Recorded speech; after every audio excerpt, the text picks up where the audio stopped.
السلام علیکم دوستو، حضرت ابو ہریرہ رضی اللہ عنہ فرماتے ہیں کہ ایک رات میں سرکار صلی اللہ علیہ وسلم کی معیت میں نماز عشاء پڑھ کر جا رہا تھا کہ راستہ میں نقاب اوڑے ایک عورت کھڑی تھی۔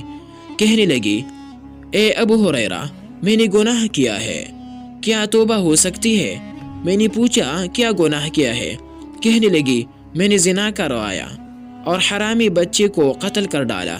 یہ سن کر میں نے کہا کہ تو خود بھی ہلاک ہو گئی اور ایک جان کو بھی ہلاک کر دیا، تیرے لیے کوئی توبہ نہیں۔ یہ سن کر اس نے ایک چیخ ماری اور بے ہوش ہو گئی۔ میں چل پڑا۔ راستے میں خیال آیا کہ سرکار عالم صلی اللہ علیہ وسلم کے ہوتے ہوئے اس طرح مسئلہ بتانا اچھا نہیں۔ میں نے صبح سرکار عالم صلی اللہ علیہ وسلم کی بارگاہ میں پہنچ کر رات والا واقعہ گوش گزار کیا۔ آپ صلی اللہ علیہ وسلم نے فوراً انا للہ پڑھی اور فرمایا، قسم بخدا اے ابو ہریرہ، تو خود بھی ہلاک ہو گیا اور ایک نفس کو بھی ہلاک کر ڈالا۔ شرعی حکم بتاتے ہوئے یہ آیت تیرے سامنے نہ تھی؟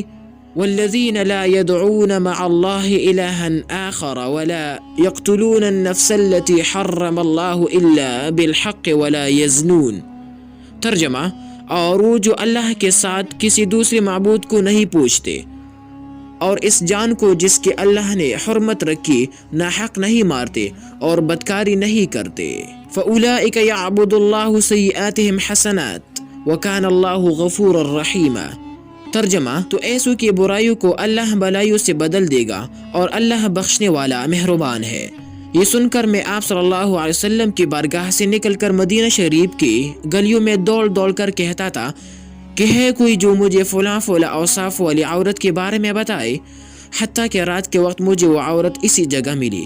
میں نے اسے بتایا کہ رسول اللہ صلی اللہ علیہ وسلم نے فرمایا ہے کہ اس کی توبہ قبول ہو سکتی ہے۔